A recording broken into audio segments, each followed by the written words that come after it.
जो बड़े बड़े मंदिर हैं प्राचीन हैं, उनमें एक नाम है अत्रीश्वर महादेव।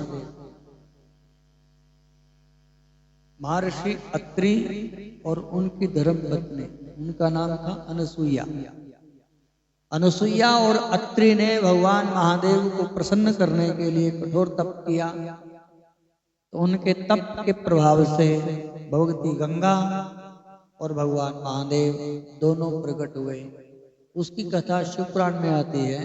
जब नारद जी प्रश्न करते हैं कि हमें अत्रीश्वर महादेव का चरित्र सुनाइए। चित्रकूट आप लोग गए होंगे।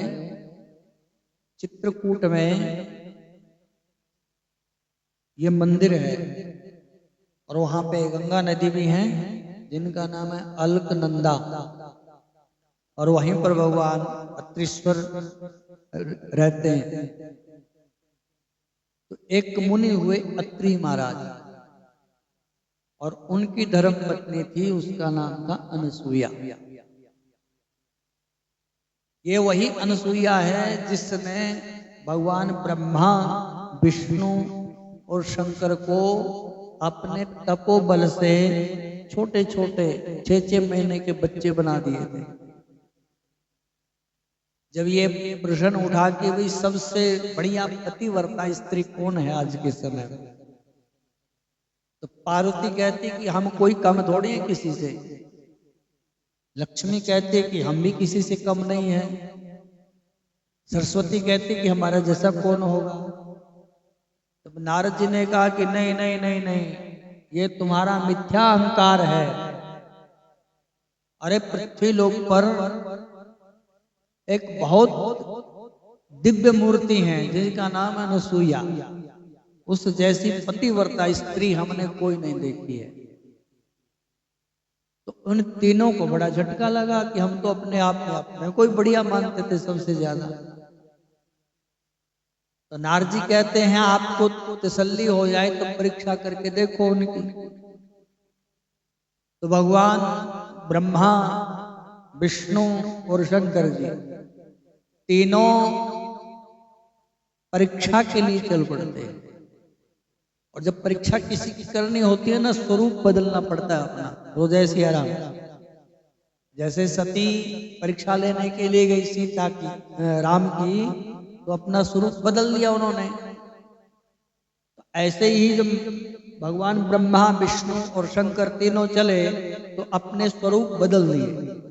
मतलब एक जैसे साधारण बाबा लोग होते हैं ना, महात्मा लोग, उसी प्रकार के उन्होंने कपड़े उपड़े डाल लिए और अलख निरंजन बोलते हुए चित्रकूट में पहुंच गए, अनसुईया जी के आश्रम पर।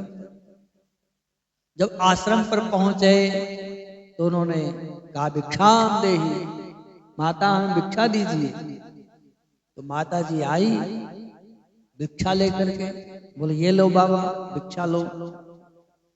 तो बोले नहीं, हमको आप भोजन बना करके, मतलब पक्का भोजन बनाइए और तब हम आपकी भिक्षा प्राप्त करेंगे। तो उन्होंने कहा कि ठीक है, भोजन तैयार कर देते हैं।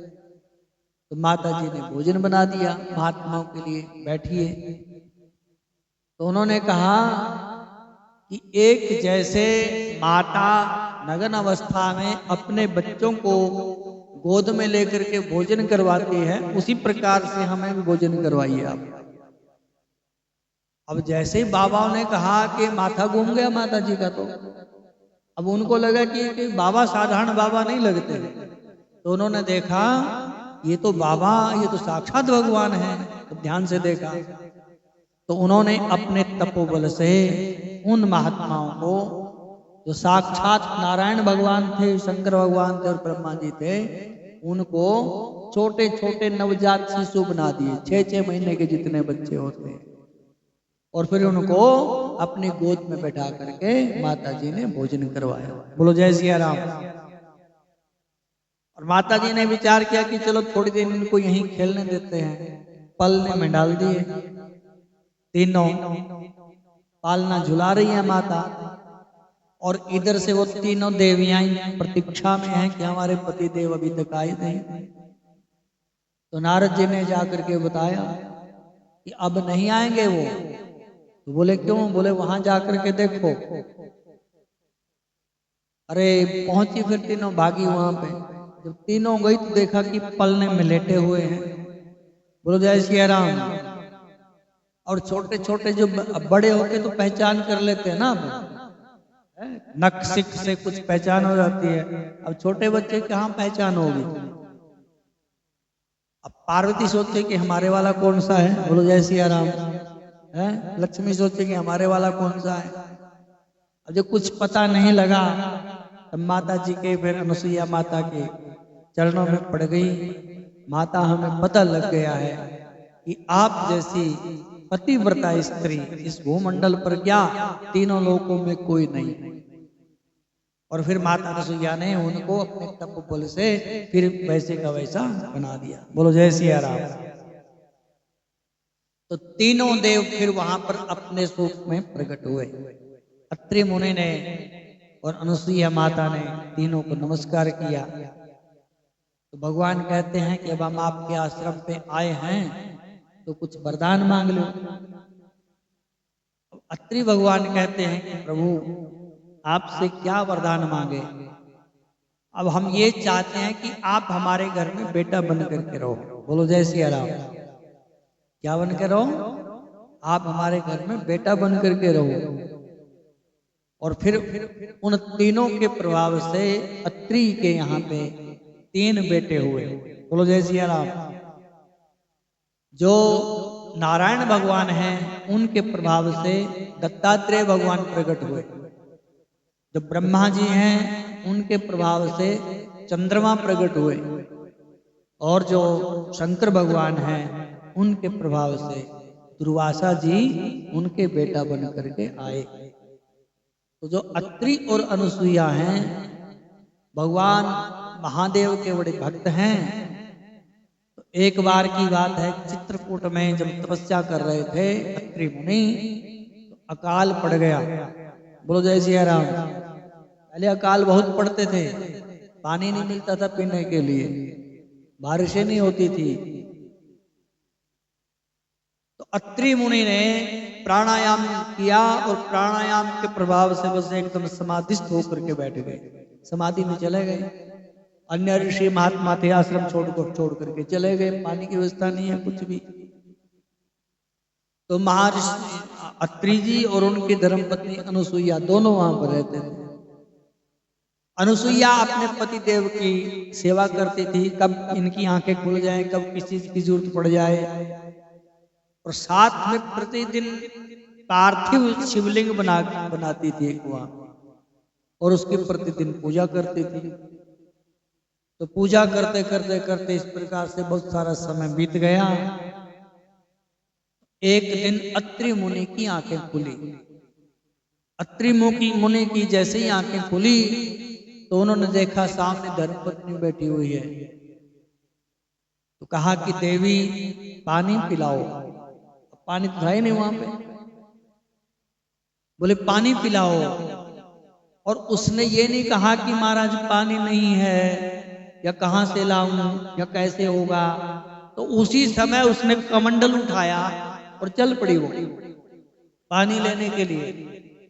अब जैसे ही वो पानी लेने के लिए चली तो देवी देवता प्रकट हो गए वहां पे सूक्ष्म रूप से।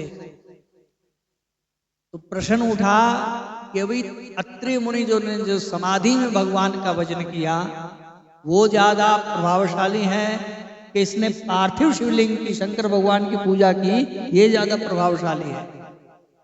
अब निर्णय नहीं ले पाए। जब अनुसुईया माता जा रही हैं तो उनके पीछे पीछे गंगा मैया प्रकट होकर के चलने लगी। गंगा मैया प्रकट हुई।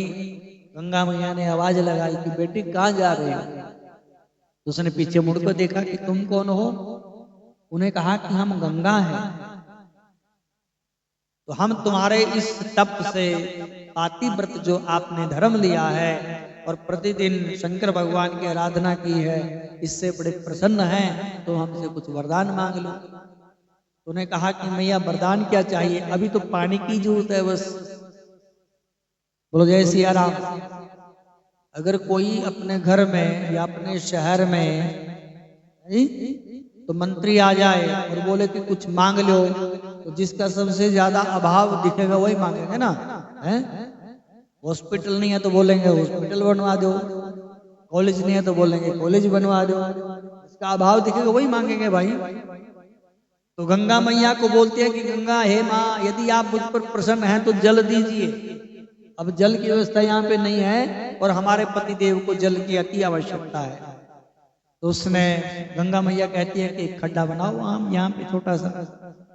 तो उसी समय अनुसुईया माता ने एक छोटा सा खड्डा बनाया और हमारी गंगा मैया उसमें प्रविष्ट हुई और उस एकदम जल के रूप में परिणित हो गई, बदल गई और जल भर गया वहां पे, गंगा जल भर गया उसके अंदर।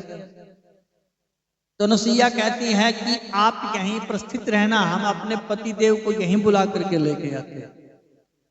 तो दौड़ करके अपने पति देव के पास गई, अत्रि जी महाराज उठे, अत्रि जी महाराज को लेकर के उसी खड्डे के पास आ गए जहां पर वो गंगा जल है उसमें।